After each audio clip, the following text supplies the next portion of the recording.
Summa qala hafizahullahu ta'ala al-faraghu minal akli wasyurb. Adab selesai makan dan selesai minum.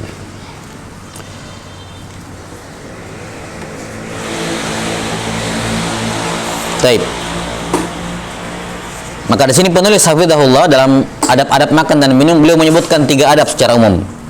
Ada adab sebelum makan, ada adab ketika sedang makan, dan ada adab setelah makan.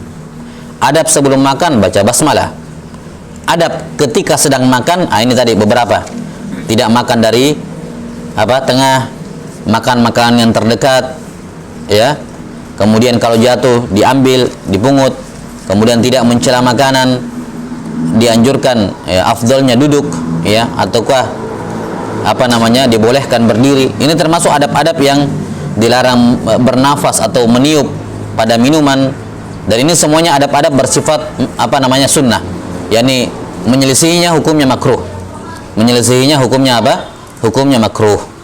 Nah, kemudian ditutup dengan jenis sunnah yang ketiga seputar makan, yakni adab-adab setelah makan. Qala hafizahullahu ta'ala amara Rasulullah sallallahu alaihi wasallam bila'qil asabi'i was-sahfah. Wa qala innakum la tadruna fi ayyihil barakah. Rasulullah sallallahu alaihi wasallam menyuruh untuk menjilat jari jemari dan as-sahfa. As-sahfa ini kata beliau yamsahu ma 'alal ina min athari ta'am bil asabi'. Dia mengusap, ya, apa yang ada di atas bejana, ya, berupa sisa-sisa makanan, dia mengusap dengan jemarinya, kemudian dia summa yamussu asabi'ahu, kemudian dia yamussu, yakni menjilat, bukan menjilat sih orang bilang? Ya, bukan dijilat. Kalau dijilat kan tidak masuk ke mulut. Ini tangannya masuk ke mulut. Ya, dimut ya. Ya. Ya. 6. Itu yamussu dikatakan di sini oleh Syekh hafizahullah taala. Jadi maksudnya menjilati piring atau menjilati bejana, bukan bejananya dijilatin, ya. Tapi maksudnya kata penulis menjelaskan kalau ada bekas makanan di piring, pakai jari diambil, baru jarinya dimasukkan ke mulut itu untuk dimakan. Jelas ya? Jadi bukan piringnya dijilati maksudnya, bukan itu maksudnya di sini. Jadi Rasulullah SAW memerintahkan untuk la'iqa, ya, al-asabi 6. Walaupun tentunya yang dimaksud di sini adalah jangan menyisakan bekas-bekas makan masih ada yang melekat pada tangannya atau pada piringnya, kemudian dibuang begitu saja. Itu intinya. Mau dijilat, mau diemut, ya, dan semacamnya, intinya adalah diambil, kan begitu, tidak dibuang. Nah, kata beliau Rasulullah SAW memerintahkan untuk la'qil asabi was sahfa, jari dan piring. Yani kalau piring bukan piringnya tapi diambil pakai jari, baru jarinya yang dijilat dan semacamnya. Beliau bersabda menyebutkan alasannya, innakum la tadruna fi ayyihil barakah. Kalian tidak tahu di mana berkah makanan itu. Yani Allah Ta'ala menurunkan berkah, dan bisa jadi berkahnya terdapat pada makanan yang kalian buang itu, atau yang melekat pada jari masih ada, kemudian langsung cuci tangan, langsung ke wastafel, kemudian cuci tangannya, dan terbuang makanan yang melekat di tangannya. Dan ini berlaku baik berupa makanan butiran misalnya, ataukah hatta sekedar berupa kuah, rasa kuah. Ya, kuah misalnya dia makan, kemudian kuahnya melekat di jari jemarinya, maka jangan langsung dicuci. Ya, melainkan kuah tersebut bekasnya misalnya yang rasa kuahnya yang melekat di tangannya itu la'iqah terlebih dahulu. Nah, wallahu a'lam bissawab.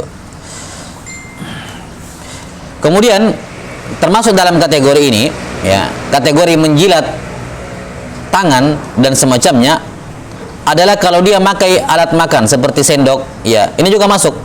Ada sisa makanan pada sendoknya, dia la'iqahu.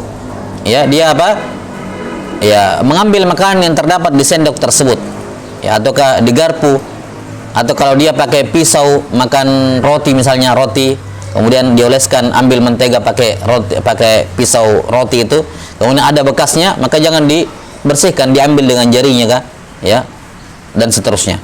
Ya, maka ini sunnah berlaku untuk penggunaan alat-alat makan juga selayaknya diambil, dijilat atau yang semacamnya, dan tidak langsung terbuang. 6.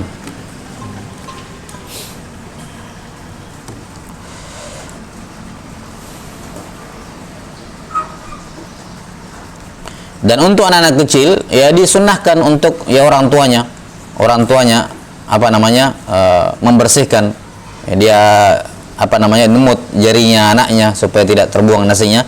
Ini semua perkara yang disunnahkan. Taib.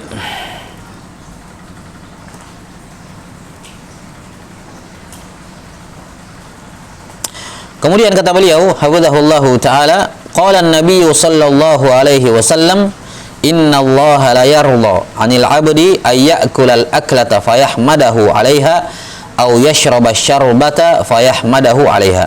Ini kayaknya ada perbedaan nuskha ya. Coba. Itu yang lama ini. Enggak, itu yang lama. Coba lihat baca yang terakhir. Yang lama aja. Ini yang baru Anda pegang.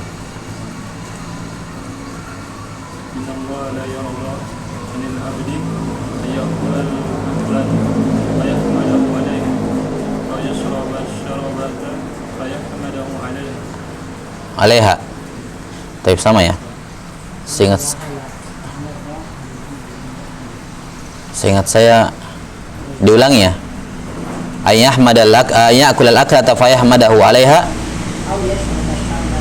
Fayahmadahu alaiha. Taib, la ba'as.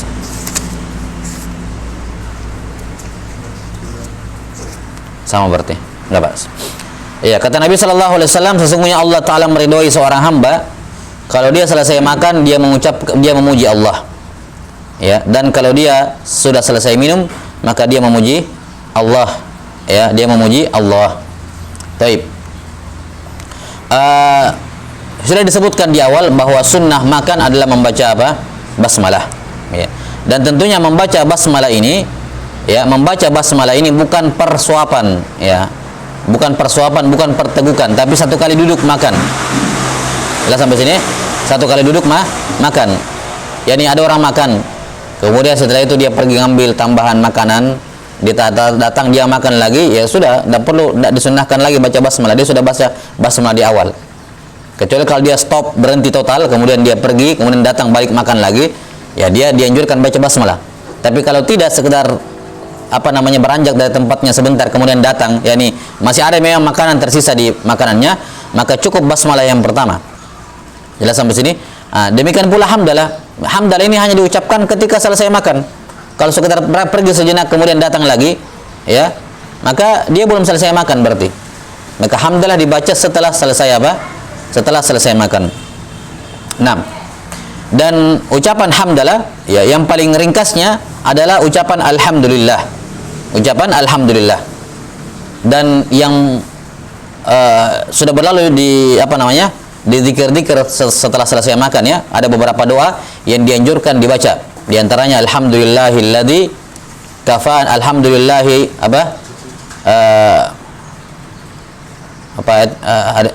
zikirnya kemarin, alhamdulillahi hamdan katsiran thayyiban mubarakan fi ghairu makfin wala muwadda'in wala mustaghnan anhu rabbana.